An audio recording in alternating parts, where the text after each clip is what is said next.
Unity of the Huachucas presents Reverend Charli Tupper.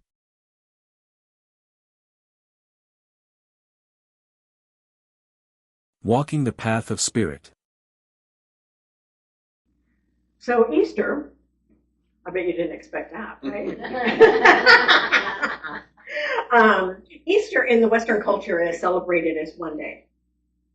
It's like, oh, we're just going to have this big party. We're going to have Easter egg hunt. We're going to just have ham and sweet potatoes, and we're just going to party it up and then go about our business.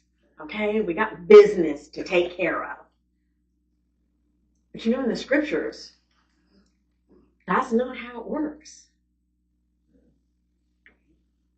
Jesus appeared for 50 days after Easter. He showed up at different times for different reasons. And so the theme for this month is renewal. Because it's really about that renewal that we look for in the spring and in Easter. That transformation that takes place within us as we meet the risen Christ within ourselves.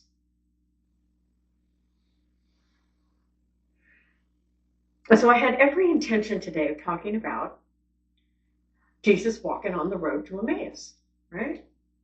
Only I did that on Easter. It was funny because I was sitting there last night and I was thinking, you know, I just talked about Jesus walking on the road to Emmaus. Who did I do that with? Oh. Oops.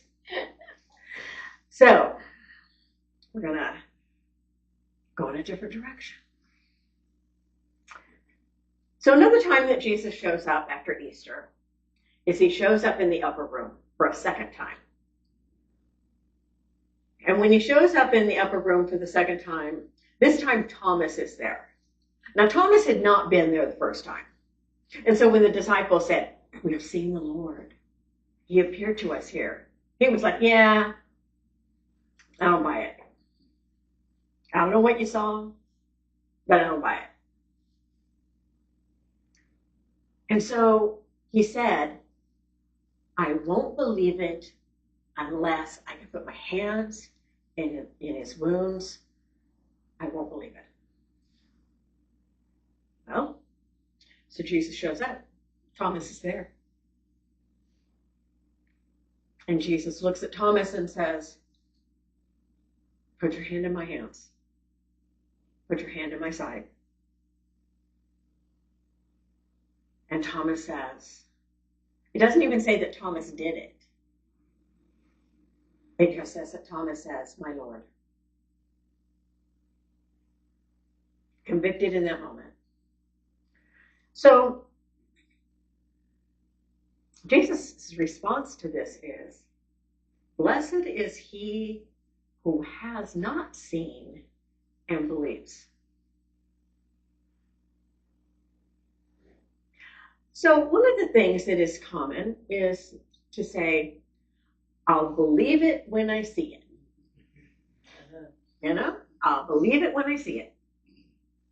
But actually, the opposite is true. The truth is, we see it when we believe it. Mm-hmm. And you can test that out on really simple things. Hold an attitude of, when I go to the grocery store today, everybody's going to be in a grumpy mood. Guess what? And everybody you encounter is going to be grumpy. I actually had an experience not too long ago that just really struck me funny. I was in the grocery store and I overheard this one woman say to another woman, "I don't know what it is, but nobody is smiling today." And I thought to myself, "I'm smiling. Isn't that interesting?" That's, you know, and I thought, you see what you expect to see. And so if we turn that around and we say, what do I want to see?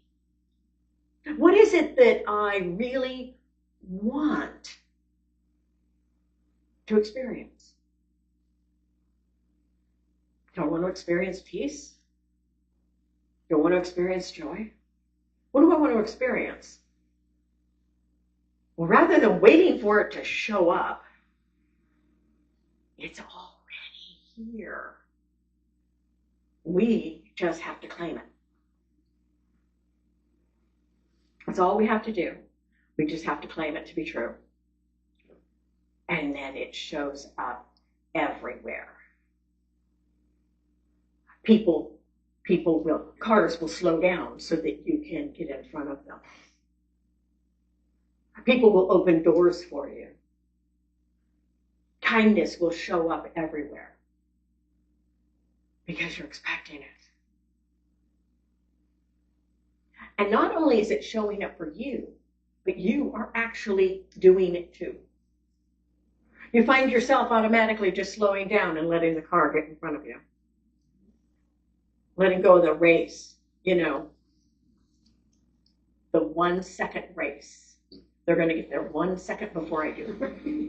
Well, we just can't have that. We just can't have that. So I gotta scoot up there. No, I'm not gonna slow down. Be my guest. But we find ourselves doing it automatically. We don't have to really think about it. And all of a sudden we notice that it's not just that other people are being kind to us, but that we are being kind to others. So the next thing that Jesus says in this encounter is he says, peace be with you. Now, I'm going to venture out to guess that he didn't say the words peace be with you, that he looked at them and said, shalom. Because he would have spoken Hebrew. And the Hebrew word for peace is shalom. But it's even more than peace. It's not just the absence of conflict or kind of that good feeling that we get inside where we feel like everything's okay. Peace from the shalom aspect is about entering into a place of well-being, wholeness, prosperity, all good. And so it's this blessing that Jesus was giving them, saying, I know everything looks really bad right now. If you want to think about circumstances in that moment, things looked pretty bad. Anybody associated with Jesus was in danger of being crucified. And so this isn't about, oh, if I just think la-la thoughts, then nothing bad will ever happen in my life. I'll never have any difficult circumstances because I just think la-la thoughts. No. What we change is our experience. What we change is the way we view and we see and we be with whatever the circumstance is that is happening in our life. Because circumstances happen.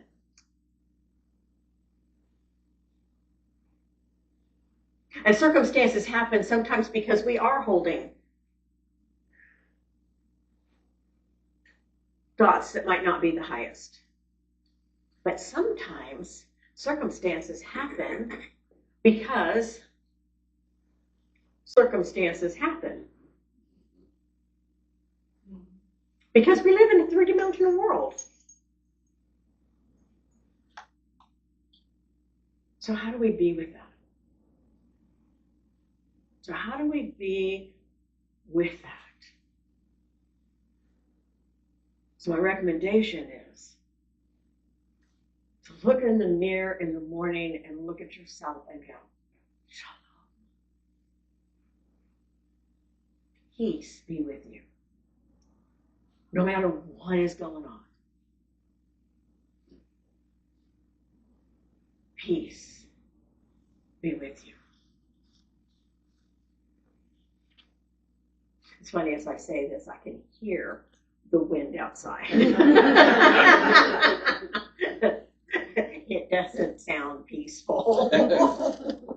It sounds like it's just whipping through. And isn't that just exactly what I'm talking about? That sometimes that wind is just whipping through our lives. We can be at peace. How do we be at peace?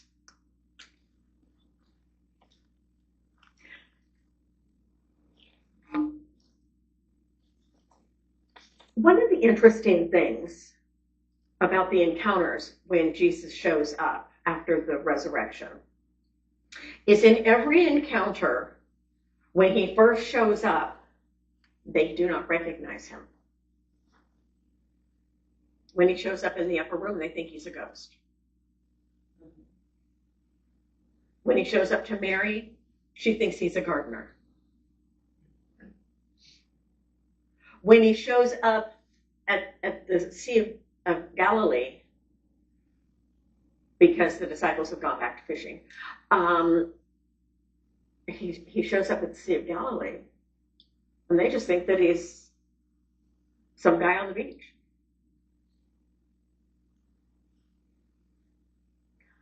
But each time, what happens is he meets them right where they're at. With Mary, he says her name. He calls her by name. And she immediately recognizes him. In the upper room, he speaks, and they immediately recognize him. When he's with the men from Emmaus, he sits down and breaks bread, and they recognize him. He meets them right where they're at. So when is Jesus showing up in our lives? When is the Christ presence showing up in our lives, and we're not recognizing it? Because it's not showing up the way that we think it should. Or maybe we're not expecting it. Maybe we're thinking, no, I don't believe that that's possible. So we don't see it.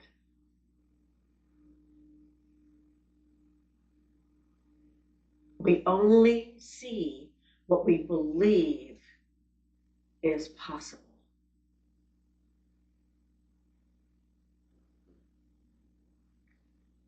Because our brain has to transmit what it is that we are seeing into something.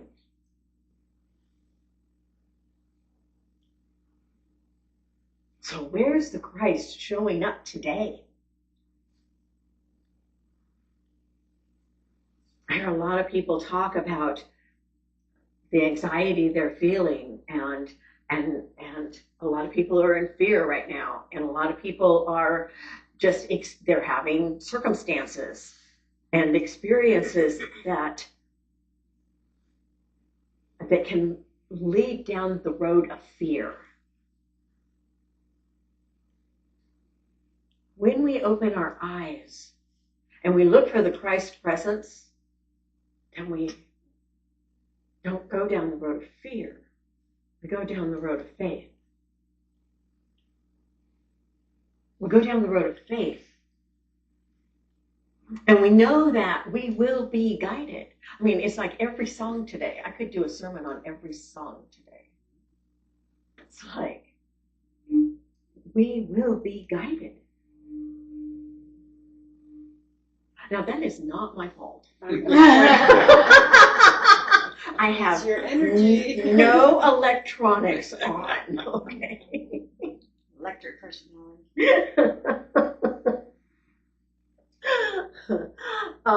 Sorry, we're getting feedback up here. So it's really about where do we see the Christ? So I really want you to think about it for a moment. Think about even just the last 2 days. Where have you seen the Christ in the last 2 days?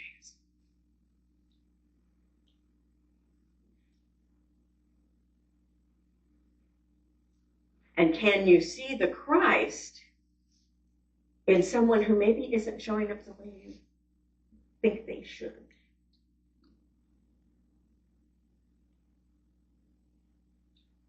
Can you see the Christ there?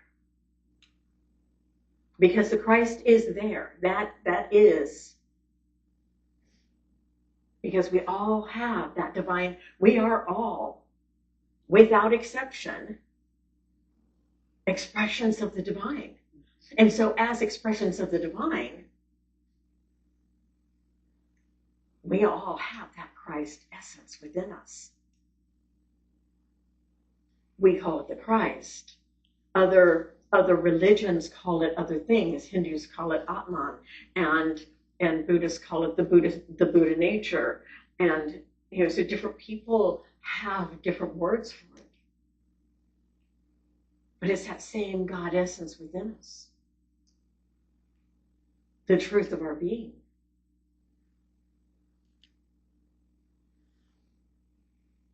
And so what would our lives look like if we saw the Christ in others without exception?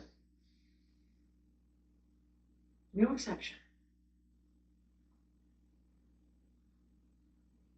The homeless person has the Christ. Now, does that mean that everybody is expressing as the Christ? No. No. I'll tell you a little secret. There are times when I forget.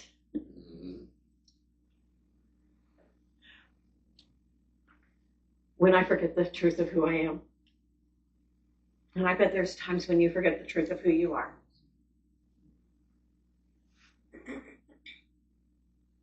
And in those moments, that's what we come together in community for.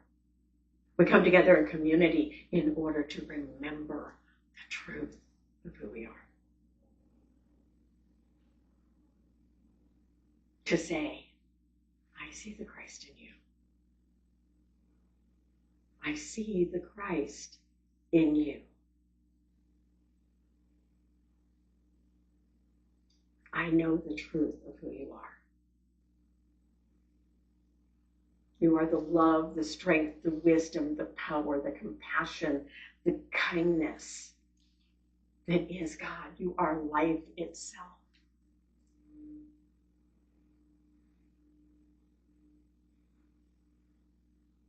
And I see you expressing that truth. In your encounters with other people, in your encounters with each other, in the activities of your day-to-day lives. Because that's what it's really about. Our day-to-day lives. Easter is a time of transformation. It is a time of it is a season of really taking the time to recognize that the Christ is within each and every one of us. It is a season to recognize how the Christ is guiding us and working with us as we transform ourselves. And by transforming ourselves, we transform the world. Do we believe that it's possible before we see it? So let's take a moment. Let's just take a moment and center ourselves.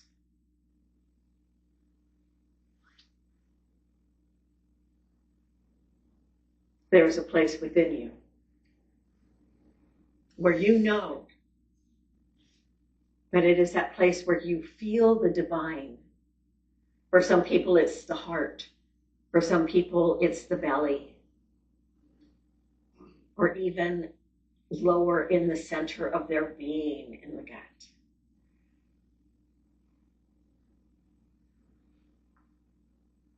Wherever it is that you feel that presence.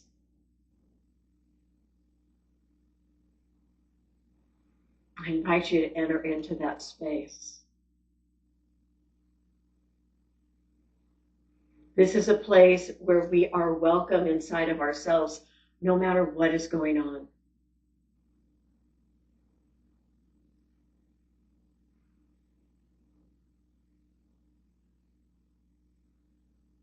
We are always welcome.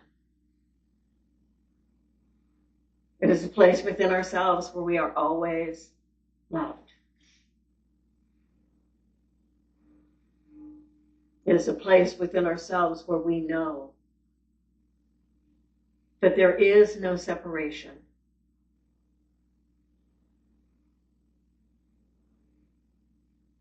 It is a place within ourselves where we hear the truth. We are strengthened and empowered to live that truth.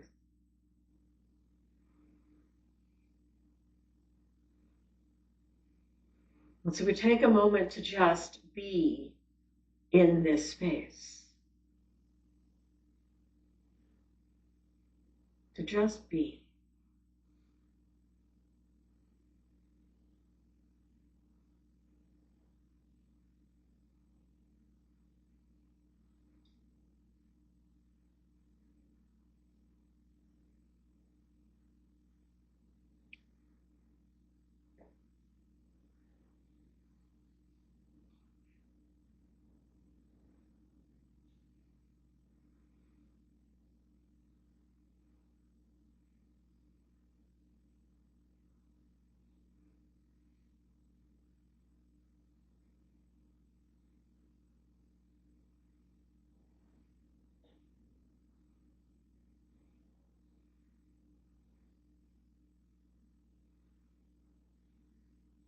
My eyes are God's eyes. My ears are God's ears. My voice is God's voice. I express the truth of who I am in each and every moment. I am empowered to live fully the Christ essence that is within me. And so it is. Amen. Okay, so I meant to start with this, so we're just going to back up for a second. So today's May 4th. So I just have to say it. For anybody, for any Trekkies out there, I just have to say it. May the 4th be with you. Amen.